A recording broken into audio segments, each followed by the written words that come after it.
Sir, your order please. কি খাবার? আরে ভাবি, আপনি? ভাবি কাকে বলতেছেন? আপনাকে তো আমি চিনলাম না। কি ব্যাপার ভাবি, সব জায়গায় কি আর কি করতে হয়? আপনি আমারে চিনতে পারতেছেন না? আমি আপনার দেবর। আজব তো, আপনি আমার দেওর হলেন কি করে? আমার তো কোনো বিয়েই হয়। এই ভাবি দেখেন, মজা করবেন না। আপনার বিয়ে হয়নি মানে আপনার সব জায়গায় আর কি মারার অভ্যাসটা গেল না? দেখেন ভাইয়া, আপনার মনে হয় কোথাও ভুল হচ্ছে। যিনি আপনার ভাবি হয় কিভাবে? কি বলেন ভাইয়া, আমার ভুল হবে কেন? আমি আমার ভাবিকে চিনতে পারবো না? এবার কিন্তু আপনি লিমিটটা ক্রস করে যাচ্ছেন। আমি বলতেছি আমি আপনার ভাবি না, তারপর ভাবি ভাবি বলেই যাচ্ছেন। সমস্যাটা কি আপনার? ভাবি দেখেন, আপনি এরকম বলেন না। মানলাম যে আমাদের ফ্যামিলিতে একটু ঝামেলা চলতেছে, তাই বলে আপনি আমার সাথে এরকম ব্যবহার করবেন?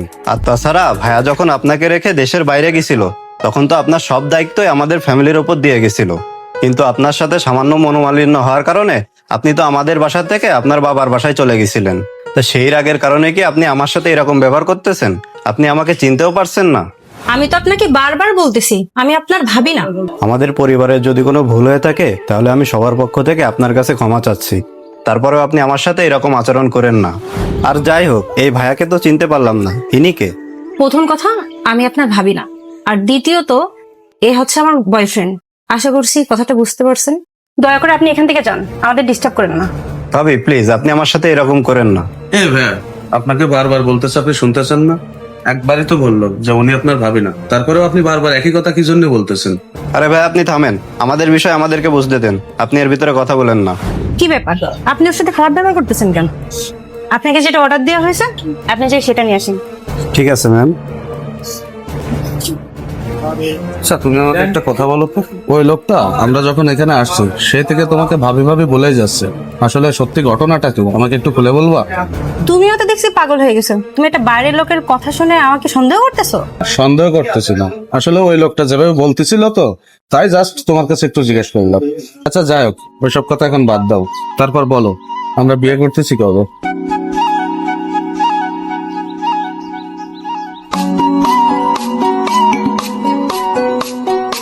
এই, তুমি সে কখন খাবার অর্ডার দিছো?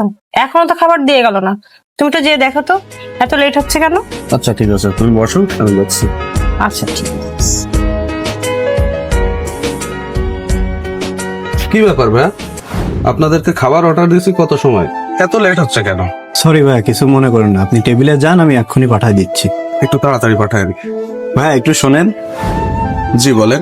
তখন তো আমি আপনাকে বললাম, আপনি বিশ্বাস করলেন না। এই দেখেন, আমার ভাই আর ভাই আছে। আপনি ছবিটা আমাকে দেখিয়ে অনেক বড় উপকার করলেন।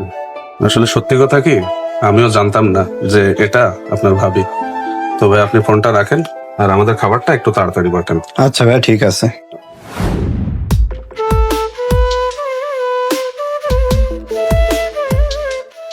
বলেছো খাবারের কথা? হ্যাঁ বলছি, এখনই দিয়ে যাচ্ছে। আচ্ছা যাই হোক, তুমি আমাকে কিছু কথা বলো তো।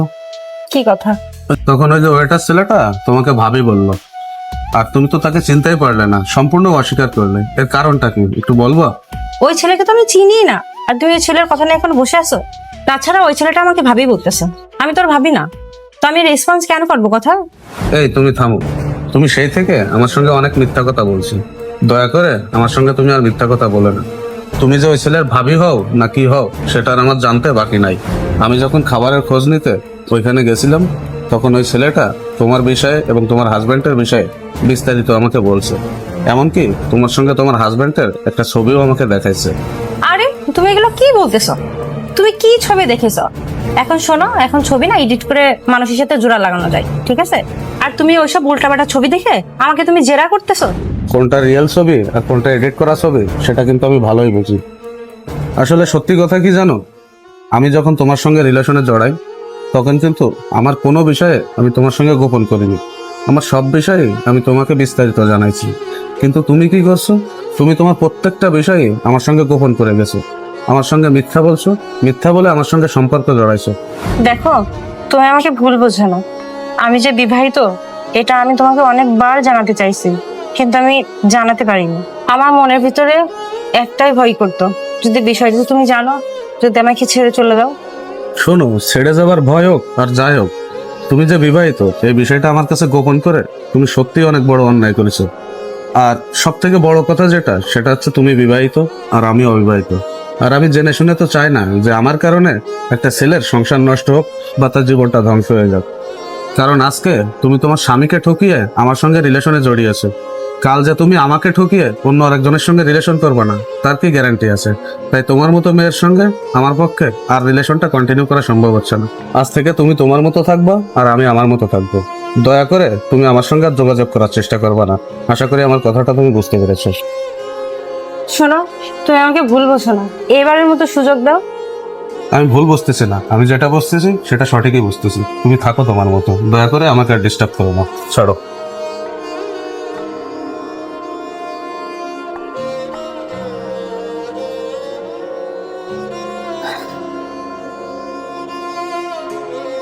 ও ভাইয়া, আপনাকে অসংখ্য ধন্যবাদ। আসলে আমি যার সঙ্গে রিলেশনে আছি সে যে বিবাহিত, আর সবচেয়ে বড় কথা সে যে আপনার ভাবি, এই বিষয়টা আমি জানতাম না। আপনি দয়া করে আমাকে ভুল বুঝবেন না। শুনে আপনি যে আপনার ভুলটা বুঝতে পেরেছেন এটাই যথেষ্ট। আচ্ছা ভাই, তাহলে থাকেন, আমি আসি। আচ্ছা ঠিক আছে ভাই। মিথ্যার উপরে ভর করে গড়ে ওঠা সম্পর্ক কখনো স্থায়ী হয় না। তাই আপনারা কেউ কখনো মিথ্যা দিয়ে কোনো সম্পর্ক শুরু করবেন না। আর ভিডিওটি যদি ভালো লেগে থাকে অবশ্যই শেয়ার করবেন।